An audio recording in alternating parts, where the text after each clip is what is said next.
कार्यस्थल पर सुरक्षा और न्याय इनके बीच तालमेल बिठाना हमेशा से एक चुनौती रहा है। आज हम एक ऐसे ही कह सकते हैं पेचीदा सवाल पर बात कर रहे हैं। क्या भारत में जो यौन उत्पीड़न रोकथाम कानून है, मतलब पॉश, उसके तहत शिकायतें गुमनाम हो सकती हैं?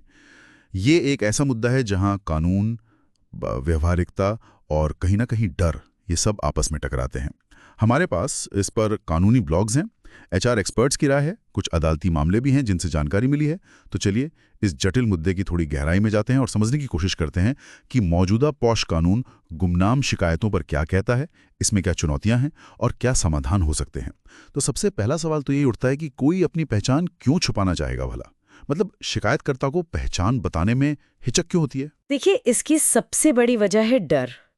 नौकरी खोने का डर हो सकता है, समाज में बदनामी का डर, या फिर ये डर कि कहीं आरोपी कोई बदले की कार्रवाई न कर दे। कुछ स्टडीज तो ये भी बताती हैं कि बहुत सारे मामले इसी डर की वजह से रिपोर्ट ही नहीं हो पाते। शर्मिंदगी भी एक बड़ा कारण है। चिंता होती है तो लगता है कि शायद गुमनामी इन रुकावटों को कुछ कम कर सकती है। हालांकि शी बॉक्स जैसे सरकारी ऑनलाइन प्लेटफॉर्म हैं जहां महिलाएं शिकायत दर्ज करा सकते हैं, पर वो डर कहीं ना कहीं फिर भी बना रहता है। तो फिर कानून क्या कहता है? क्या पोश एक्ट खुद गुमनाम शिकायतों की इजाजत देता है? लीगल पोजीशन क्या है? हाँ, यहीं पर मामला थोड़ा उलझा हुआ है। पोश एक्ट का जो सेक्शन 9 है वो ये कहता है कि पीड़ित महिला लिखित शिकायत कर सकती है। अब देखिए, कानून ना तो साफ साफ गुमनाम शिकायतों को मना करता है और ना ही उनकी सीधे तौर पर इजाजत देता है। एक तरह की कह सकते हैं कानूनी अस्पष्टता है। अच्छा। हाँ, कुछ लोग इसकी व्याख्या ऐसे करते हैं कि शिकायतकर्ता की पहचान गोपनीय रखने के लिए गुमनामी ठीक है, संभव है। लेकिन वहीं दूसरी तरफ कई अदालती फैसले हैं, जैसे वो मनजीत सिंह वाला मामला काफी चर्चित रहा, और ज्यादातर एक्सपर्ट्स भी यही मानते हैं कि एक औपचारिक शिकायत गुमनाम नहीं हो सकती। हालांकि एक बात ध्यान देने वाली है, अभी हाल ही में केरल हाई कोर्ट ने थॉमस एंटनी बनाम केरल राज्य केस में ये कहा कि अगर किसी गुमनाम शिकायत को देखकर पहली नजर में लगता है कि हाँ, इसमें कुछ दम है, मामला बनता है, तो जो आंतरिक समिति होती है ना, आईसी, वो एक शुरुआती जांच कर सकती है। अच्छा, तो मतलब कानून पूरी तरह से मना नहीं करता, पर औपचारिक शिकायत नहीं हो सकती, लेकिन शुरुआती जांच की गुंजाइश है। कुछ हद तक हाँ, केरल हाईकोर्ट के उस फैसले से यही संकेत मिलता है। ठीक है, तो अगर मान लीजिए ऐसी शुरुआती जांच होती भी है, या अगर हम औपचारिक गुमनाम शिकायत की बात करें, तो इसमें असल में दिक्कतें क्या आती हैं? क्यों ज्यादातर विशेषज्ञ और अदालतें इसके पक्ष में नहीं हैं? हाँ, इसमें कई व्यवहारिक और कानूनी मुश्किलें हैं। सबसे बड़ी चुनौती है प्राकृतिक न्याय का सिद्धांत, जिसे प्रिंसिपल ऑफ नेचुरल जस्टिस कहते हैं। इसका सीधा सा मतलब है कि भाई, जिस पर आरोप लगा है उसे पता तो चले कि आरोप क्या है और किसने लगाए हैं, ताकि वो अपना बचाव तो कर सके, है ना? हाँ, ये तो सही है। गुमनाम शिकायत में ये मुमकिन नहीं हो पाता। दूसरी बात, जांच करना ही बहुत मुश्किल हो जाता है। आप सबूत कैसे जुटाएंगे? शिकायतकर्ता अगर सामने नहीं है तो आईसी के लिए घटना का पूरा संदर्भ समझना या और जानकारी इकट्ठा करना, ये सब लगभग नामुमकिन सा हो जाता है। और हाँ, एक और पहलू है, इसके गलत इस्तेमाल का खतरा भी तो रहता है। कोई झूठी शिकायत कर दे या किसी से बदला लेने की नीयत से शिकायत कर दे तो किसी बेगुनाह की इज्जत तो खराब हो सकती है ना। ये बात भी सही है। अच्छा, ये तो हुई शिकायतकर्ता की बात, पर गवाहों का क्या? क्या गवाह गुमनाम रह सकते हैं? उनकी गुमनामी के बारे में क्या स्थिति है? देखिए, शिकायतकर्ता की गुमनामी पर तो कानूनी बहस ज्यादा है, पर गवाहों की गुमनामी एक अलग तरह की प्रैक्टिकल चुनौती है। गवाह भी तो डर सकते हैं बदले की कार्रवाई से, खासकर अगर आरोपी उनका बॉस है या कोई सीनियर पद पर है। हाँ, डर तो उन्हें भी होगा।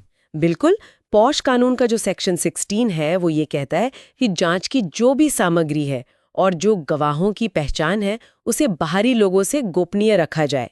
लेकिन एक निष्पक्ष जांच के लिए, खासकर जब जिरह यानी क्रॉस एग्जामिनेशन की जरूरत पड़ती है, तो हो सकता है कि आरोपी को गवाह की पहचान बतानी पड़े। ऐसे में अगर गवाही पूरी तरह गुमनाम हो तो उसका वजन थोड़ा कम हो सकता है। हालांकि आईसी कुछ तरीके अपना सकती है, जैसे गवाह और आरोपी को अलग अलग कमरों में बिठाकर पूछताछ करना या सवालों का आदान प्रदान आईसी के जरिए करवाना, ताकि सीधा आमना सामना ना हो पाए। ये प्रक्रियात्मक उपाय हो सकते हैं। तो ऐसी स्थिति में जहां मान लीजिए कोई गुमनाम जानकारी मिली है, किसी ने ईमेल कर दिया या कोई पत्र छोड़ गया, तो ये आईसी या कंपनी को आखिर करना क्या चाहिए? क्या वो उसे बस अनदेखा कर दें? नहीं, अनदेखा तो नहीं करना चाहिए। ज्यादातर एक्सपर्ट्स मानते हैं कि आईसी सिर्फ एक गुमनाम पत्र या ईमेल के आधार पर औपचारिक जांच शुरू नहीं कर सकती।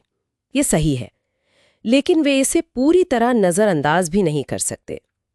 आईसी को मिली जानकारी का कम से कम एक शुरुआती मूल्यांकन तो करना ही चाहिए। अगर उन्हें लगता है कि इसमें कुछ सच्चाई हो सकती है या मामला गंभीर है, तो वे आगे की कार्रवाई पर विचार कर सकते हैं। जैसे इस जानकारी का इस्तेमाल जागरूकता फैलाने के लिए किया जा सकता है, या कर्मचारियों से थोड़ी अनौपचारिक बातचीत करके माहौल का अंदाजा लगाया जा सकता है, या फिर रोकथाम के जो उपाय हैं उन्हें और मजबूत करने के लिए इसका इस्तेमाल हो सकता है। इसीलिए कंपनियों को ये सलाह दी जाती है कि वे गुमनाम सूचनाओं से निपटने के लिए अपनी एक साफ पॉलिसी बनाएं।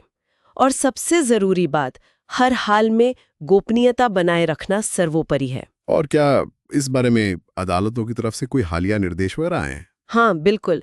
हाल ही में केरल हाई कोर्ट ने राज्य सरकार को ये निर्देश दिया है कि वे जांच के दौरान शिकायतकर्ता की डिटेल्स को पब्लिक डोमेन से बचाने और गुमनाम रखने के लिए गाइडलाइंस तैयार करें।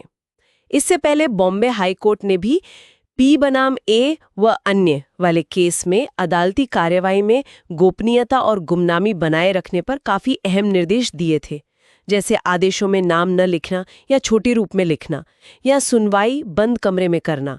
तो इन सब से आईसी भी सीख ले सकती है कि कैसे ज्यादा संवेदनशीलता और गोपनीयता बढ़ती जाए। तो कुल मिलाकर अगर हम सार देखें तो तस्वीर ये उभर रही है कि मौजूदा कानूनी ढांचा और अदालती व्याख्याएं वो औपचारिक गुमनाम पोस्ट शिकायतों के ज्यादा पक्ष में नहीं दिखती, खासकर वो प्राकृतिक न्याय वाले सिद्धांत को देखते हुए।